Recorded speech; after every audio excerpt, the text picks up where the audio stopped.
So I'm more than excited to introduce our speakers.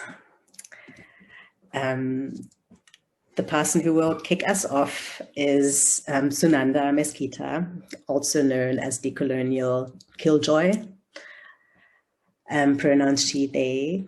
Sunanda is a visual artist, curator, and co-founder of Anti-Colonial Fantasies and We Day Space in Vienna, Austria. Their artistic practice focuses on the possibilities of a radical, utopian, queer, feminist collectivity of Black people and people of color, and centers around community, solidarity, and belonging. And you've probably all checked out their illustrations on Instagram and on their website. Our second speaker will be Mengzu Fu, also known as Fu Fighter Arts. Some of you have had the pleasure to already work with Mengzu in September. Mengzu is an artist based in Toronto who works with traditional media such as ink, gouache, is that how you pronounce it? Brush pen and watercolor. More recently, they have been experimenting with digital art. Their work features portraits of Aotearoa, New Zealand, and international activists of color working on decolonization, gender violence, prison abolition, anti-fascism, anti-capitalism, trans and queer rights, anti-racism, and feminism. Their work aims to make radical politics more far-reaching and honoring activists working to build movements for total and intersectional liberation. Their work has been featured in the We Are Beneficiaries project, Out Loud Aotearoa, 3 Words comic book, and Mellow Yellow zines. Currently, they are co-editor of the blog Te Tangi a Te Ruru, The Cry of the Ruru, with Cassie Hartendorp, which features voices of Indigenous writers and people of color who are signaling warnings in a time of colonial capitalism and calling for other words to be birthed. What a beautiful expression. They are a PhD student in the Gender, Feminist, and Women's Studies graduate program at York University, and the topic of their research is on Indigenous and Asian diasporic solidarity in Aotearoa, New Zealand, and Canada-occupied Turtle Island in grassroots communities and organizing, seeking to understand strategies to bridge pedagogy and social movement practice. So we'll start by each artist presenting some of their current work to you. So over to you, Nandi. Thanks so much for introducing me and also inviting me to this space. Yeah, I would like to start off by showing you some of my current works. And I will start screen sharing. So tracing belonging. Can you all hear me well? Yes, okay. So tracing belonging is the film that I graduated the Academy of Fine Arts in Vienna just a couple of weeks ago. Tracing belonging features a group of Black queers and queers of color sharing moments of collective caring and tenderness. I will show you some of the stills. The whole film is about 5 minutes and 50 seconds long. Yeah, so tracing belonging is a result of years of exploring questions around archiving, memory, and belonging. In my film, I focus on the fleeting moments of bliss and togetherness. I stretch, transform, repeat, distort, and overlay images and sounds. I remember. I play with the concept of time and its opposed linearity. I investigate how our collective memory works and how we can share it with each other and future generations. I love this song. Yeah, the importance of these moments are coming painfully to light right now during the global pandemic that is increasingly hitting QDBPOCs worldwide. These moments of belonging are even more precious. So tracing is a technique and a method which is the basis of my visual and curatorial practice, Tracing allows me to get close to the people in the images, to recognize, capture, and reframe details while exploring questions about belonging. I use belonging in the sense of being able to feel at home, as a state that is temporary and fluid. The footage that is used for the film is part of a larger collection of footage that I shot over the past 5 years during QDB-POC community festivals, gatherings, and includes interviews with artists, organizers, activists, as well as snapshots of moments that we shared together. The next project that I would like to share with you all is called City of Diaspora. I would like to share some of the links after the presentation, and then you can also check out the projects in more detail. So City of Diaspora is a performance piece that was initiated by Stephanie Surreal, bringing together 3 QDB-POC performers and myself. And what we did was we shared stories of our experience of living within the diaspora, and we started to weave together those stories and create a performance piece of an hour altogether. So what was really interesting was that it was we started during the pandemic, so we had to rethink how we want to rehearse together, how we want to share space, how we can take care of each other during this time,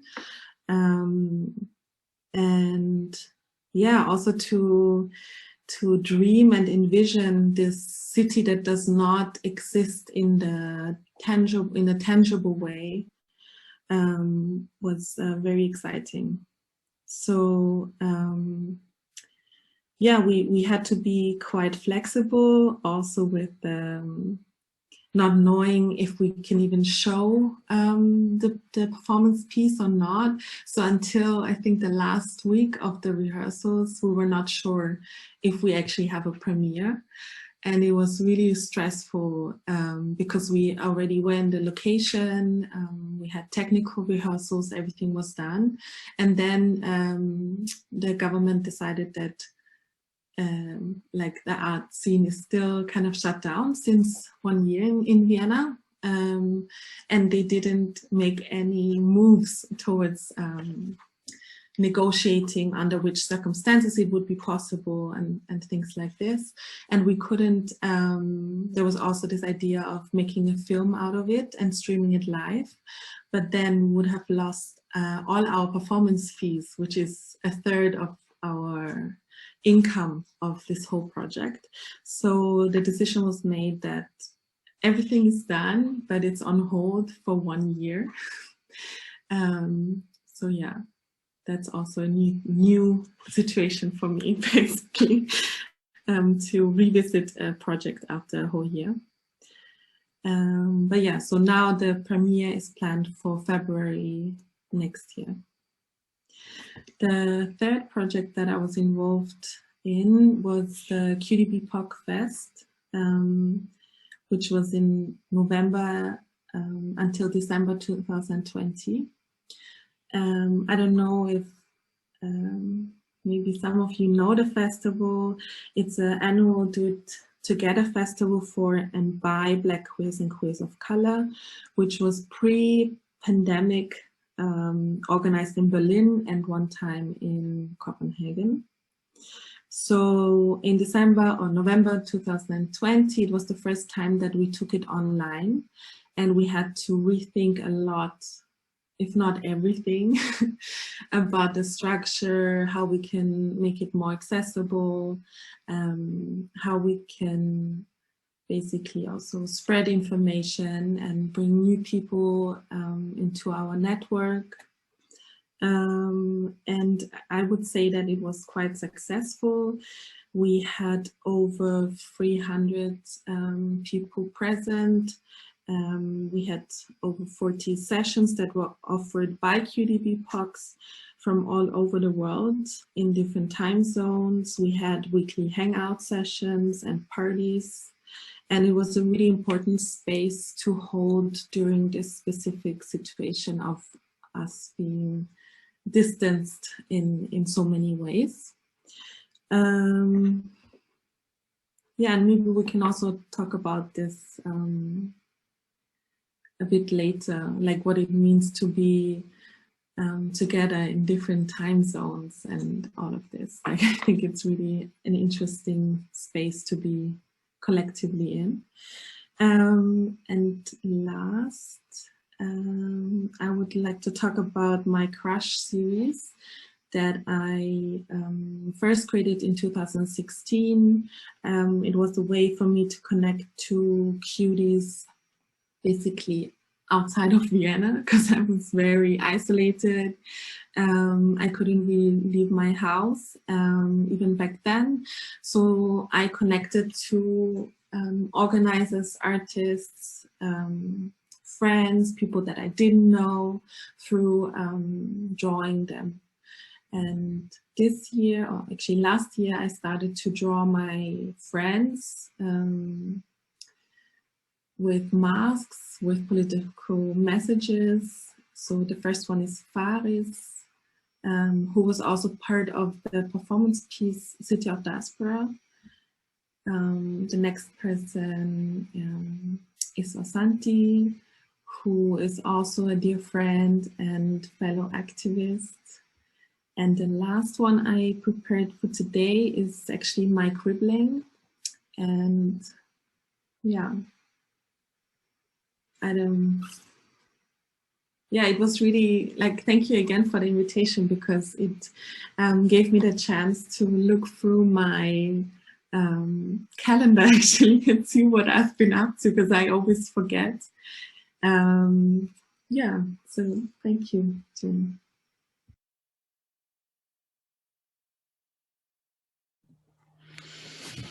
Thank you so much for sharing your amazing work with us. I'm sure people have questions. Take a note of them. And Mengzu will be next to share their work, and then we'll have a panel discussion with both of the artists. But please write down your questions for both artists for the Q&A afterwards. So over to you, Mengzu. Thank you, Jin. Thanks so much for organizing this panel as well. It's really exciting to hear about Nandi's work. I've mostly seen your drawings, so it's really interesting to hear about your film projects as well. I'm also going to try and share screen. Okay.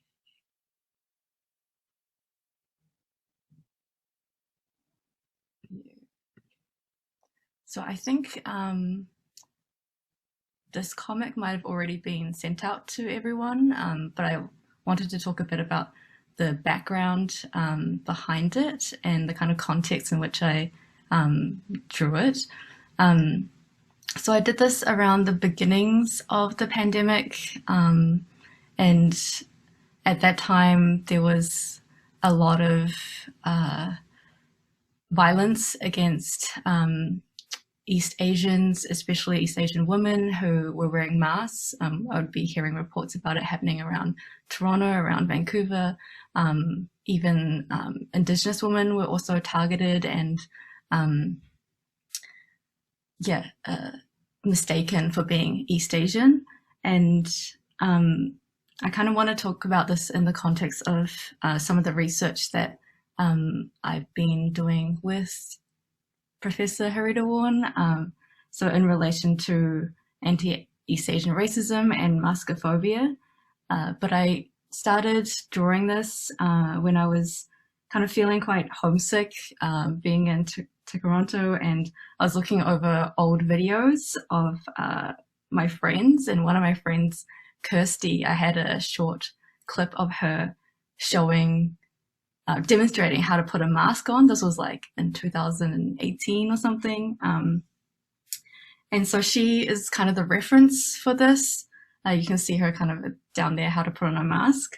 And And it was in the context where I think the mainstream white middle-class populations and anti-maskers also didn't really seem to understand why people even wear masks.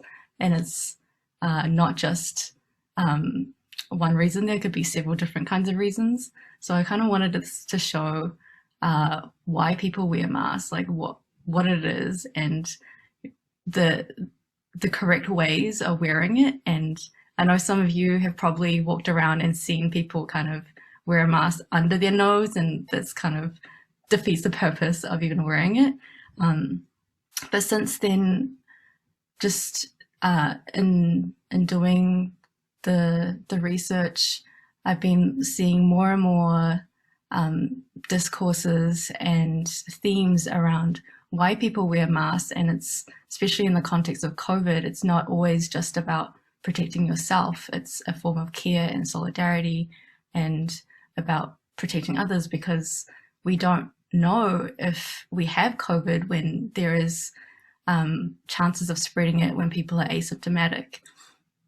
So, always kind of operating under the assumption that we should wear masks, even if we don't feel sick or have no symptoms of COVID. So that's kind of a bit of the reason behind this comic. And it was also during around the time when the solidarity direct actions were happening around stopping the pipeline going through Wet'suwet'en territory. And I wanted to show some newer work which really relates to the reading that you all had today by Robin Kelley on surrealism.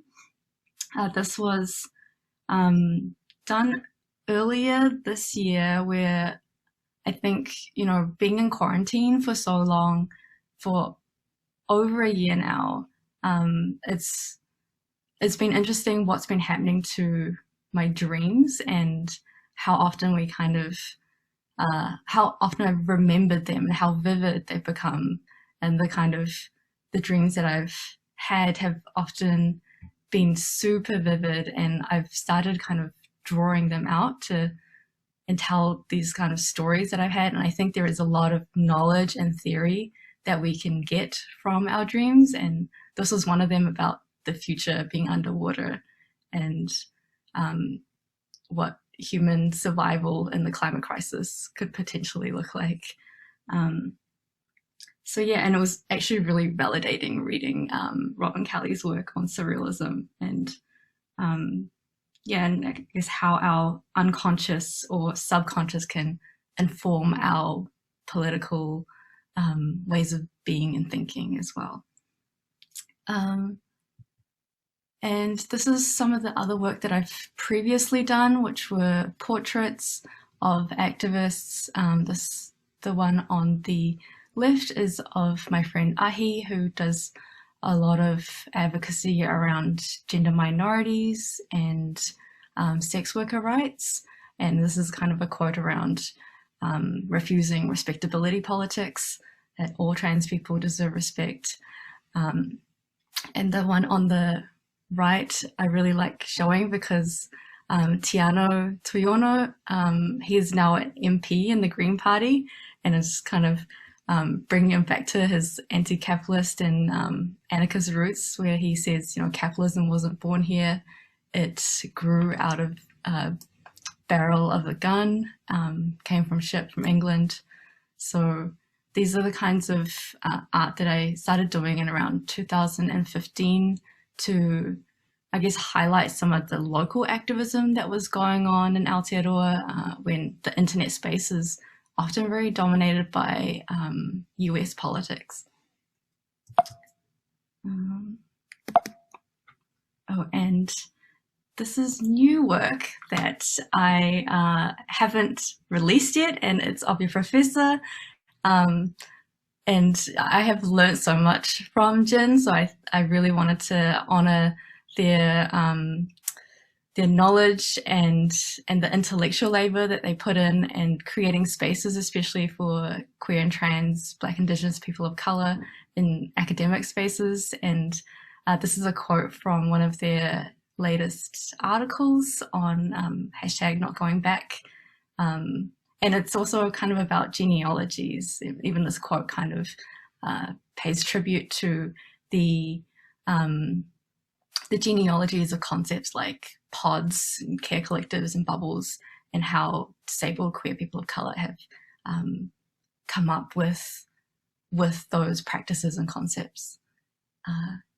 Yeah, I maybe hope to release this sometime this week. And this is also an example of my experimentation with digital art.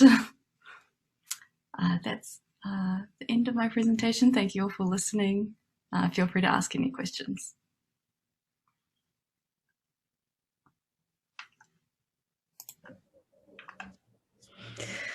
Thank you both. Beautiful, amazing work.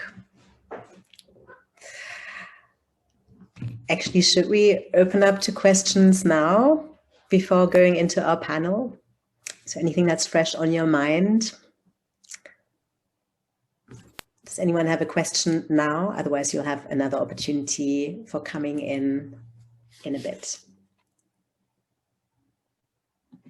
Okay, so let's start with the questions for the. Oh, as Snejana does have a question now. Okay, go for it. Hi, thank you both so much for coming and sharing your work. Such beautiful work.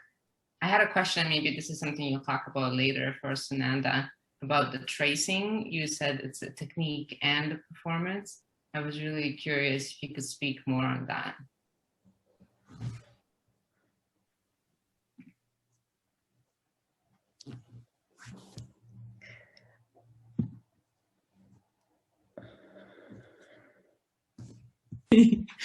Yeah, should I answer now? What do you think? Is that a good time? Okay, so for me, tracing, like I started with this, not really I wouldn't call it performance, but a method and a technique.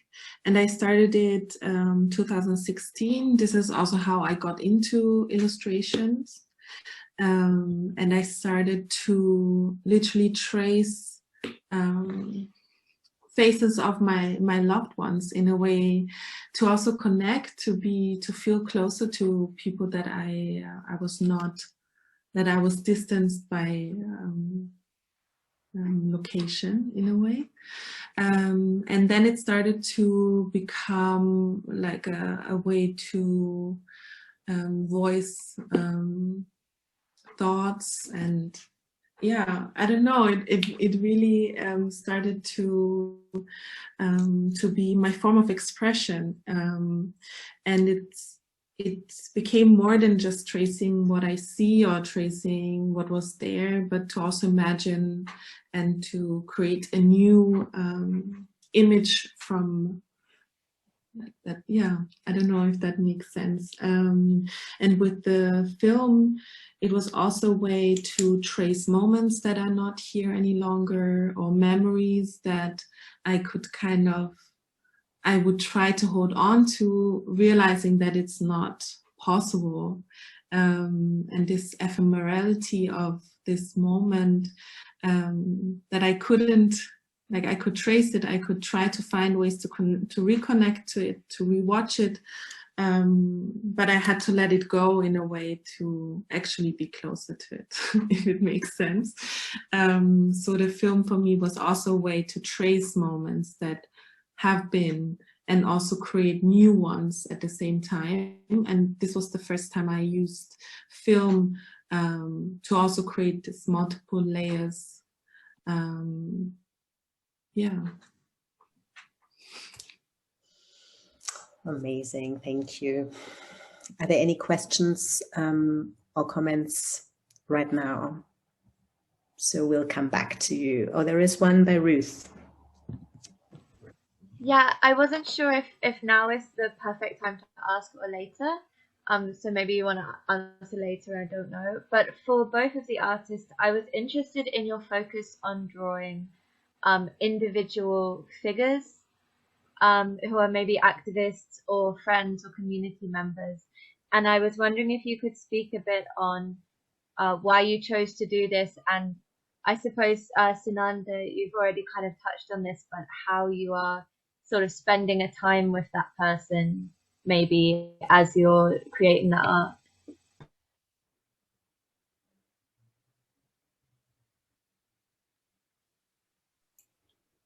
Do you want to go first, Linsu? Yeah, I don't mind. Yeah, that's a really interesting question because I had thought about that towards the end of the series as well, as this kind of participating in like celebrity culture or kind of elevating certain individuals over others. I guess I started it as a way to amplify the messages that they had, and also to promote some of the groups that they were part of. So originally when I had done these drawings, I would add like the other movements that they're part of to kind of promote that through them. It is, I think, also relational because, yeah, these people are also my friends, and it's a way to kind of honor them and their words, their activism. Yeah, I hope that answers your question. But I do kind of reflect on whether this is kind of making it about individuals rather than collective movements. And yeah, I haven't really had a proper answer around that. But I think also people tend to, with images, like having one focus is easier to absorb than having it like multiple people in an image, which can be hard to kind of focus on. Yeah. Sorry? What? Nandi, yeah. Yeah. So for me, it was a way to, as I said, like to connect, but also to dive deeper into the work that those individuals do. And also like it was part of my research, and I'm a very visual, like I have a visual memory as well. So I think I was also rewriting it for myself again to remember certain parts, or yeah. And I also think that, I mean, this was also a time where Instagram was just like kind of blooming up a little bit. Like for me, 2016, I think it was when I started. It was the first time that I was able to connect to people that I followed over the distance in a way, and to really be in contact with different people was like amazing. To be able to tag each other, to be like, this is an appreciation post, in my case a crush series, and I really love the work you do, and to be like, to even get responses just like amazing. It worked really well, and for me this was the time where I was longing for these kinds of connections as well. And I think everything has also time and a place for things. And I think I move on to different techniques or strategies, but I don't know yet where I'm going. So I also like to continue some of the things, yeah. So, and find a new purpose. So for me now, I have this one gig in this street magazine in Vienna that is supporting people without shelter, and they asked me to give them one illustration every month, and that's how I came up with the mask crash series, actually, because the people who read this magazine are mainly white middle class, and those are the people who actually put a lot of people in danger at the moment. And I was just like trying to, I don't know, just communicate how I was feeling. And yeah. Wow, which is a great transition into my first question to you both. How COVID-19 impacts your/our communities. Mengzu, do you want to go first? Yeah, I guess it's obviously been a really rough ride, from even December 2019, when the news of COVID-19 just started coming out. My family and I here were really worried about our family in China, who were under strict lockdowns, and around the same time there was a revival of anti-Chinese racism. There was, even like wearing masks at that time was stigmatized. Like just down the road from where I'm living, there was a group of Asian women who were kicked out of a supermarket for wearing masks early on in the pandemic, before they kind of changed the rules. So from that time on, there was the rise in overt forms of racism and the very physical violence that was happening as well, that kind of created this double fear of going outside, both in fear of anxiety about COVID and also anxiety about racism. And I guess, personally, also as an international student being here, that's also quite hard being away from home. So I guess a lot of feelings of homesickness. And I guess the general anxiety, grief, rage around everything that's happening against Black people by the police, and against Indigenous people in the medical system and by the police. Just the very raw revealing of the violence of colonial and racial capitalism that is happening all around us all the time. And I guess kind of being more online and seeing more of that and being more exposed to everything, that just this kind of constant feeling of crisis and grief and rage. And I love the public education that both of you have done around masks. Nandi, do you want to go next? I think you said already so much about the underlying situations or feelings that are also around. I feel it's so strange to be in this pandemic when, like, the first time we were in lockdown last year in April, everything slowed down, and it was a strange feeling of time in a way. But I feel now everything is even faster than it was before, and we are still in a pandemic. So I think this also how we feel time has completely changed in a way.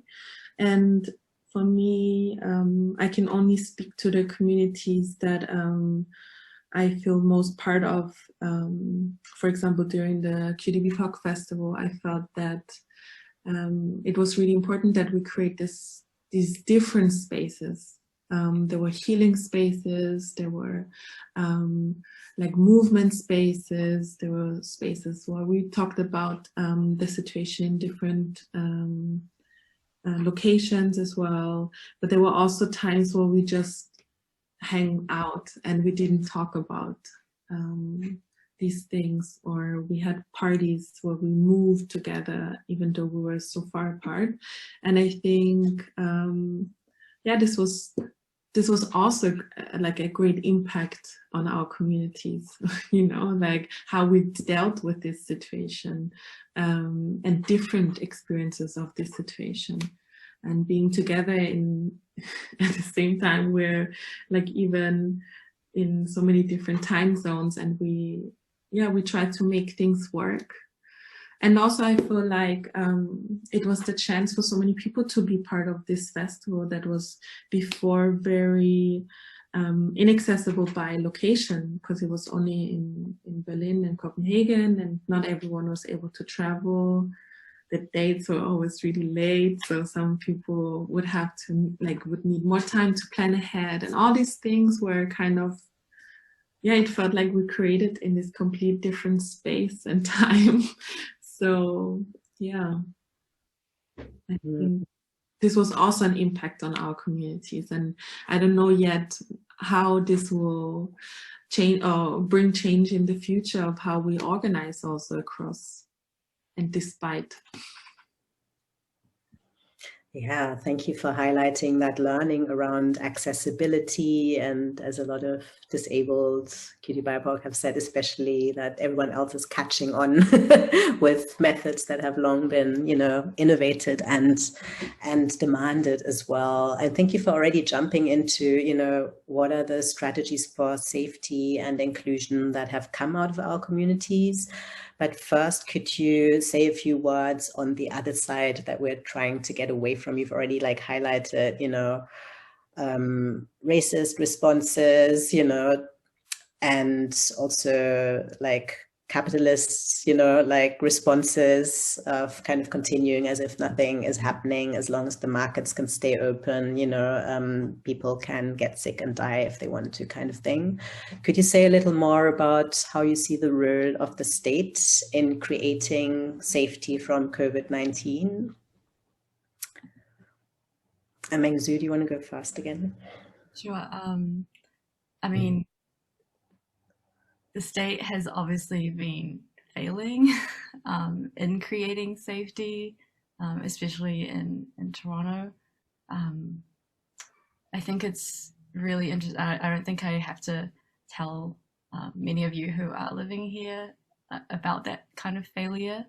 I did want to briefly talk about how, internationally, New Zealand is kind of held up as this kind of beacon of the perfect state response to COVID-19, because I've seen that kind of discourse circulating a lot, but there's also a real danger in doing that, because actually a lot of the responses that were really effective in containing COVID weren't just coming from the state, it was also coming from communities, coming from Māori, who are the indigenous population, who set up these kind of voluntary checkpoints around their territories and monitored the kind of movement, and they were also criticized for doing that by the state. And I think there are many practices that are happening outside of the state that create greater forms of safety. It is helpful, I guess, for the state to take these things seriously and to listen to experts and the science around it in making their policies and making sure that there are resources being redistributed to people who most need it. There's kind of not really what's been happening in terms of state responses. Yeah, I mean, I have to say, I don't trust the government.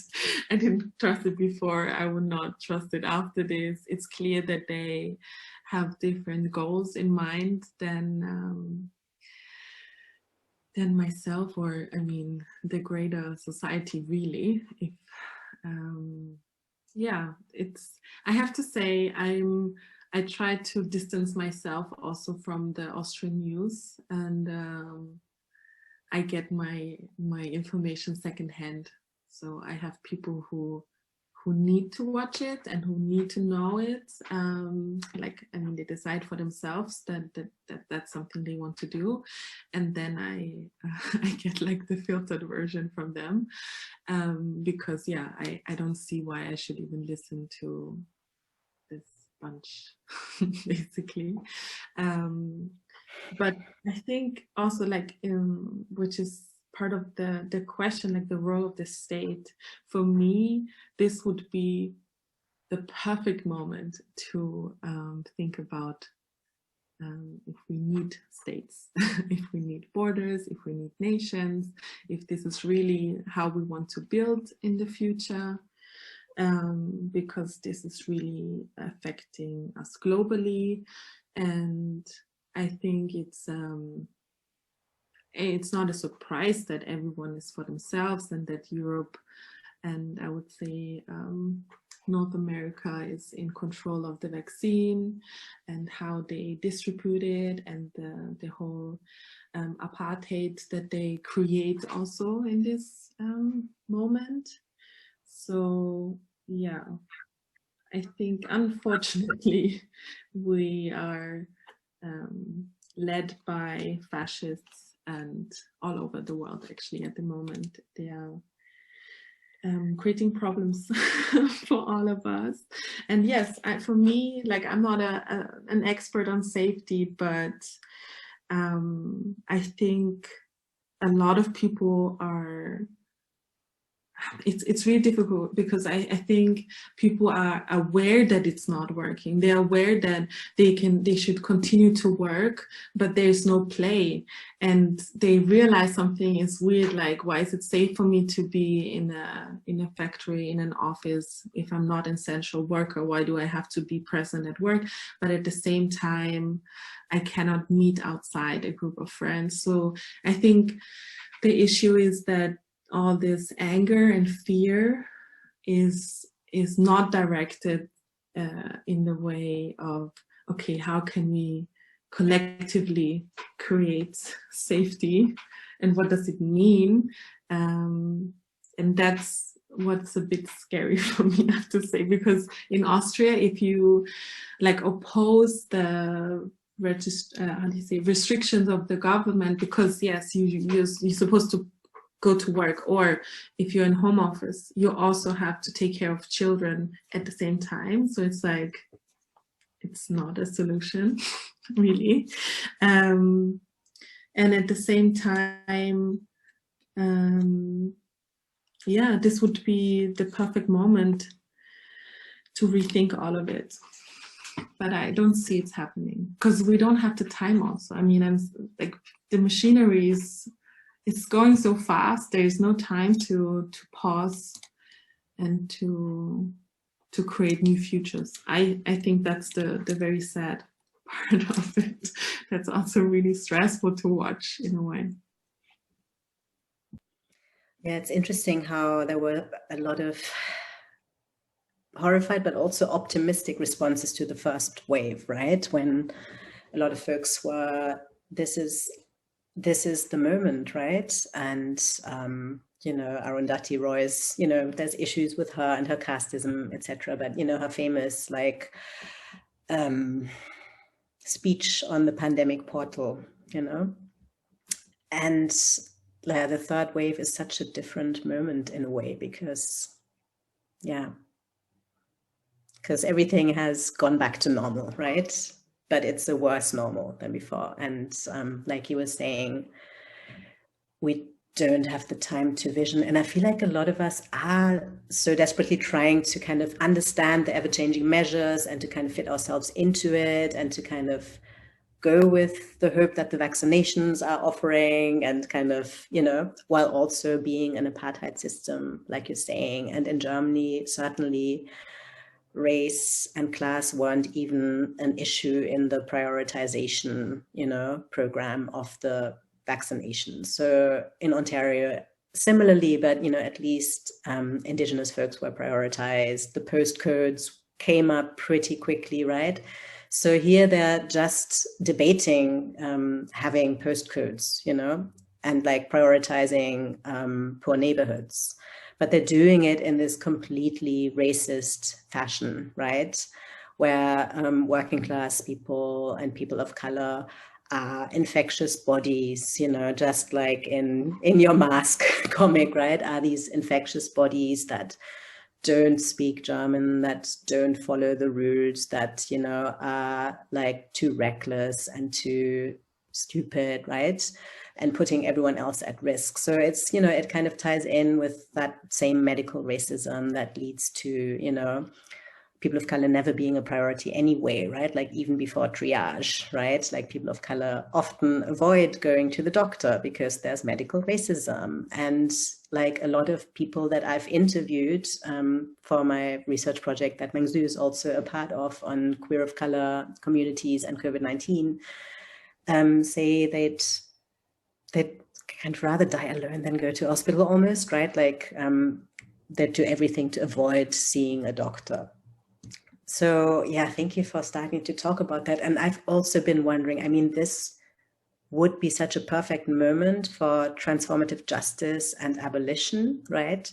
Because clearly the safety measures by the state aren't working, and in everyone's interests, right, are about, you know, middle-class people hiding while working-class people bring them stuff, right? As the meme says, that's been circulated in social media, but do not really care, right, about populations that are already deemed disposable. So, you know, what would be alternative? Do you see any like alternative understandings of safety that you've been inspired by that are community-based responses in a way? And both of you, in a way, embody these strategies already, because both of you have made amazing public education art in response to that. Can you think of any other examples, or do you want to maybe talk more about the examples that you've been a part of as well? I mean, Sunanda, you've like drawn your friends and family with masks, for example. Are there any other examples, or do you want to kind of go further into that?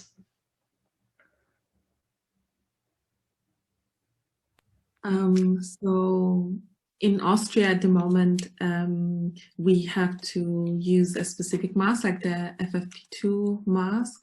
So that also changed the optics. I was almost sad. I mean, of course, they're safer. So I definitely want to wear them. At the same time, there was such beautiful cloth masks. Like, what is happening to the cloth masks? Maybe double masking will bring them back. That's my hope. Sorry, continue. Yeah, I think this, like for me, this was also a way to show up, was to sew masks and distribute them in my closer circles in a way. But now, for me, like it's just important to talk, and I think it's this kind of consent conversations that we are having now that maybe we should have had long time ago as well. And again, as you said before, there have been a lot of communities that like notice consent conversations very well, and it's part of every day to talk about who has which needs and how they can be met, and that it's not only like how, like if I have preconditions, but also how am I feeling? Am I scared? Am I lonely? Like all these things, to combine them in our conversation, and also see that some of the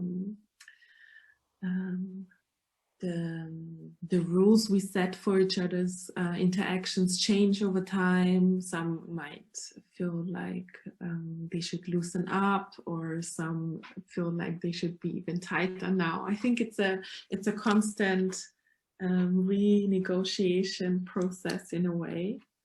And yeah, I think this was a very important lesson for me to be more confident in having these conversations, and I think they can be applied to many other conversations as well, and topics, and also to be more aware of my own needs, like how can I communicate what I need, and yeah, become more aware of when they change in a way.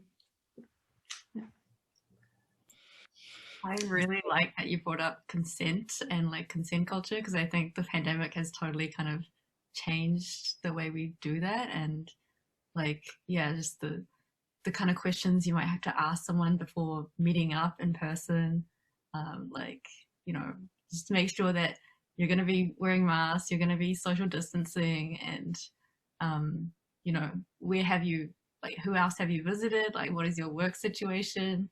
Or those kinds of, like, analyzing the risk, and like that kind of informed consent kind of goes deeper than it used to when just organizing to meet up with someone. I also wanted to bring up your point about abolition, Jin, and transformative justice. I think there was a point, and I think it's still ongoing, but I think there is a lot of momentum to push for abolition, especially what's happened with Black Lives Matter and the kind of movement that was going on and still going on in Toronto. I just remember the protests last year in terms of safety and COVID safety practices. In those protests, masks were being handed out, they were being donated, people were walking around with hand sanitizers, and there were like social distancing chalk on the roads so people know the kind of distance they should be apart. And I think those are all really beautiful practices that have been incorporated in protests and activism to ensure people's safety, and also not pressuring people to go out to protest if they're you know, immunocompromised, and being able to participate in other ways. Yeah, and I think that is something that has gained a lot of momentum during the pandemic, because, you know, police brutality has also really been highlighted across the world. Yeah, thank you for putting that in a nutshell, because demonstrations have also been treated as another side of infectiousness, right? And it's been the opposite, right? So on the media, and if you listen to the politician, it's like Black Lives Matter or anti-fascist and anti-racist demonstrations in Europe, like Migrantifa, right? You know, putting the nice white middle class people with kids at risk, essentially, right? Like the examples given, you know, there's law-abiding citizens, and you're like, you know, it's your right to demonstrate, but you're actually, you know, like, it's your fault if the schools are going to be closed again, right? Because there's people who are actually following the rules, you know, and these people will not be able to send their kids to school, as if white people were the only people with kids as well, you know. And it's the opposite, right? Like, demonstrations have been sites of care, right? And of modeling, again, a disability justice that's grounded in Black, queer, and trans organizing, you know? So thank you for bringing up that really important example, which kind of brings us to our last question. Do you think BIPOC communities and QT BIPOC communities have legacies that will help us survive this crisis, as well as the earlier crises of racial capitalism that produced it? Sunanda, do you want to go first? Or you're like sitting back? Maybe Mengzu, do you want to take it because you're already in there? You can go first, Nandi, if you want to. Oh, do you want me to go first? Okay. Yeah, I think actually, like, this week I've been rewatching Pose. I don't know if any of you have seen that show. And just the kind of care and collective care that kind of happens within QT BIPOC communities, the models of transformative justice, the ideas of, you know, pods and pod mapping. These are all things that have already supported people during this crisis and can support us beyond these crises. And I think one thing I wanted to kind of bring in is how climate justice is also linked to abolition and QT BIPOC liberation. I remember quite vividly a group of queer feminists and and trans people from Fiji speaking at a queer feminist conference a couple of years ago, and they were talking about how cyclones have significantly increased in recent years compared to what they remember even 10 years back, and how in like the disaster responses in the country, queer and trans people are left most vulnerable because, you know, they kind of have these gendered shelters. So yeah, I just want to bring in that like we need to, and you know, have been connecting all these different movements together and being in the leadership of a lot of these social movements for radical transformative changes that will actually tackle the roots of these problems. And yeah, like reading some of the work in Marvelous Grounds, it's very clear how there are local histories of that, and you know, decades of experiences, movement building, and grassroots organizing that can really propel us to a new kind of world, and a world that we don't have to live in with states or capitalism or police and prisons. And I think prefigurative organizing is one of the ways that QT BIPOC communities have kind of brought the future to the now. This was so beautiful. I don't even know what to add to it. Yeah, I think you said it. There, like our communities have been surviving like through so many different crises in the past, and I think that there's not even a question if we're gonna do it again, you know, like it's just, I don't know, I think that marginalized communities always find ways and find creative ways, especially to support each other. Yeah. Yeah. So we did agree on a final question: what is the role of the artist in bringing about this change and, you know, helping us get through this crisis or the next crisis as well? And both of you have engaged with surrealism. I really loved that, you know. And Mengzu read our recommended reading for today. And kind of, we talked a little bit about it earlier, but then Sunanda's work also references surrealism. One of your collaborators has it in their name, right, as well? Or did I misunderstand? Surreal, yeah, but it's actually their like birth name. So wow, wow. Yeah. Do you want to talk a little about the role of the artist before we open it up to the floor? Yeah, I think that we kind of, our role is, or roles, I think there are so many different ways to be an artist at this moment in this time,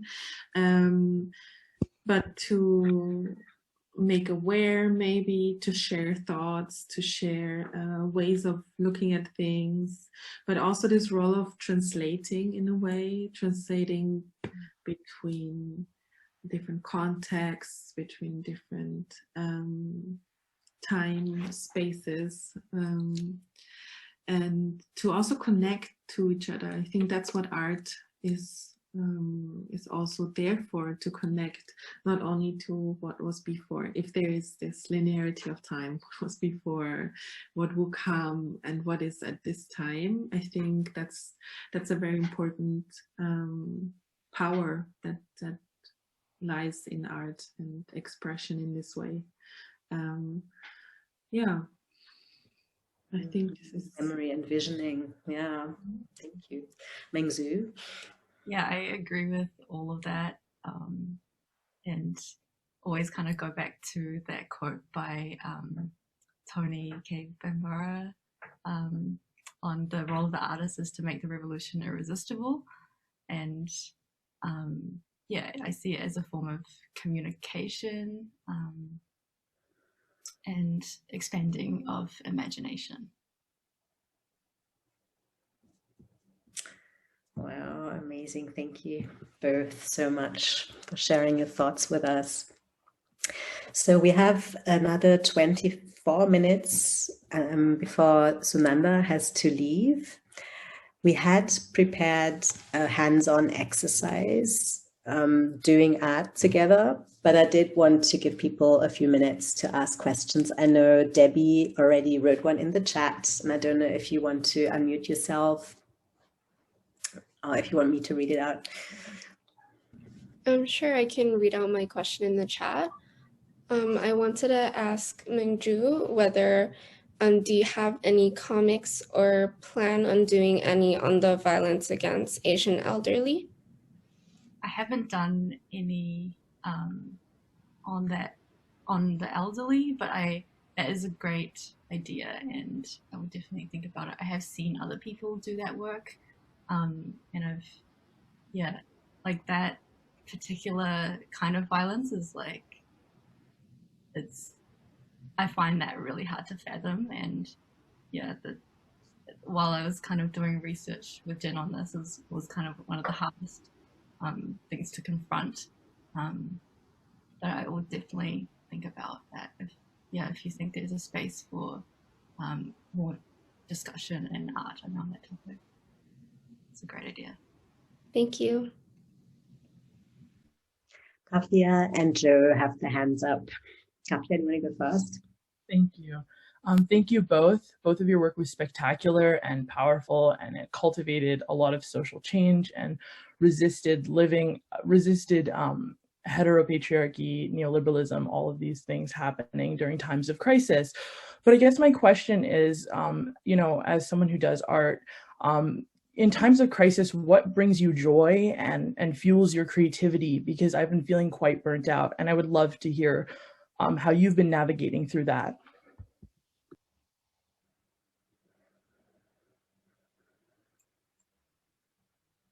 That is a great question. Thank you so much for asking that. I can totally relate to those feelings of burnout as well, and kind of some days just not wanting to do anything. But I guess, what kind of motivates me and what brings me joy is actually feeling like I can contribute something at this time, even just online and through art. It kind of feels like participating in a community when we are currently so distanced and disconnected, or physically from each other. It's my friends that's kind of like brought me joy, and kind of going outside, being in the forests whenever I can. Food food has been a source of joy. I guess those things, and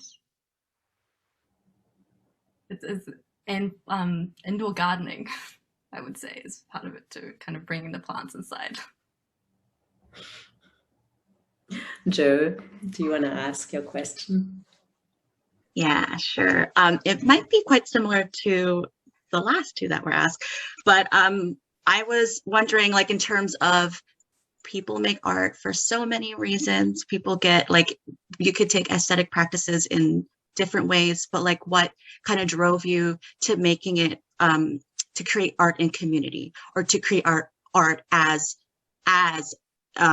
new world making? That's kind of like what because some of us, maybe, like, in terms of what drove me into aesthetic practices or art or music or whatever, is like, I feel like a new way needs to happen. Like, what drove you into making art in community or part of that building? And Joe is an artist as well. Thanks for these questions. They're amazing. I think actually the last two questions work really well together, because for me it was also part of, like, for me, healing is art, art is healing. And I think sometimes when I have my imposter syndrome going like really full on, I think that I'm not really an artist because I don't have one medium, and I don't, you know, this like what it's also part of what is taught at the academy, you know, that maybe you can relate. And of course I know that this is not who I want to be. Like, this is not how I want to create. I think this to find healing as the center of my art practice really helped me, because then I don't have to only use one medium, but I can use like the medium as a strategy for this particular moment, and it makes me so much freer in my expression. And I think that in the beginning what drove me was anger and rage, and that's also where my alias Decolonial Killjoy was kind of born, was in this rage to be in this white institution, to be silenced and all these things. And then actually to also move what you said, Kafia, about the joy, I think this rage is sometimes like what drives us, what brings so much change, because it has to happen. There's no other way. We have to do it. But at the same time, it can totally burn us out. And then this moment when I realized, like, I don't want to be a killjoy anymore. I cannot be a killjoy anymore. I actually moved towards joy now, or I try to center joy in my life. And I think this also is this kind of turning point in my art practice, to be like, okay, but if it's not rage, like how can I generate this energy from joy? It's very different. It feels like a different texture, if that makes sense, to create from joy instead of rage. And I'm not saying that rage is not present anymore. I still acknowledge rage for what it can bring and how powerful it is, but I don't want it to consume me anymore. And the film, for example, was the first time where, because it took such a, yes, it can be totally an act of resistance, yeah. And also, like, I wanted to use this footage, I wanted to work with this footage for years, but I couldn't find the angle to it. And the joy and this moment of isolation really was the moment where it had to be created in a way. Like, to hear our laughter was so powerful. It brought me so much joy to see these kind of everyday moments with each other being so amplified in this moment. So joy definitely is the driving force for me now, yeah. Wow, which reminds me of the color meditation that Jay led us through yesterday, where we were encouraged to visualize a color and anything that goes with it for us that we want more of, and a color that no longer serves us. And those were the exact emotions that I picked, Sunanda. So thank you. Okay, do we have time for one more question?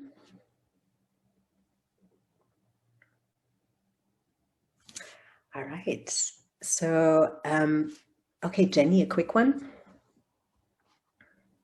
Hi, thank you both so much for coming today. I'm interested in this hearing, I guess, about your perspective on digital communities of care and in the moments where we close our laptops. And I'm so interested in what Sunanda said about fleeting moments of togetherness and how they can end so abruptly when we like hang up the phone or close our laptop. And what do you do in the moments after?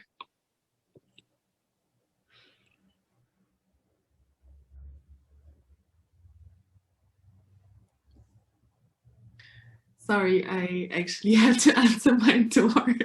The home office feeling is being disconnected sometimes. Mengzi, do you want to take that question, maybe? Yeah, okay, sure.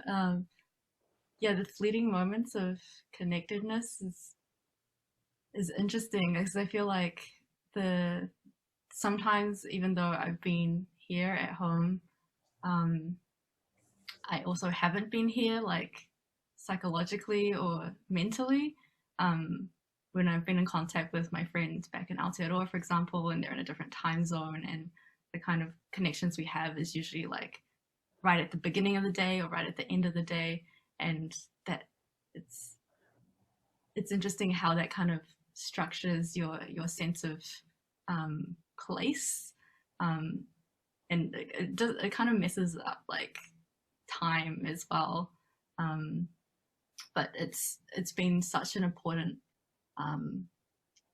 support system for me, to having digital communities and having online connections with people, because otherwise, like we wouldn't be here, we wouldn't be able to even learn together in this space. But it has been a learning curve in terms of how to create safe digital communities as well, and having to adapt to different modes of being together.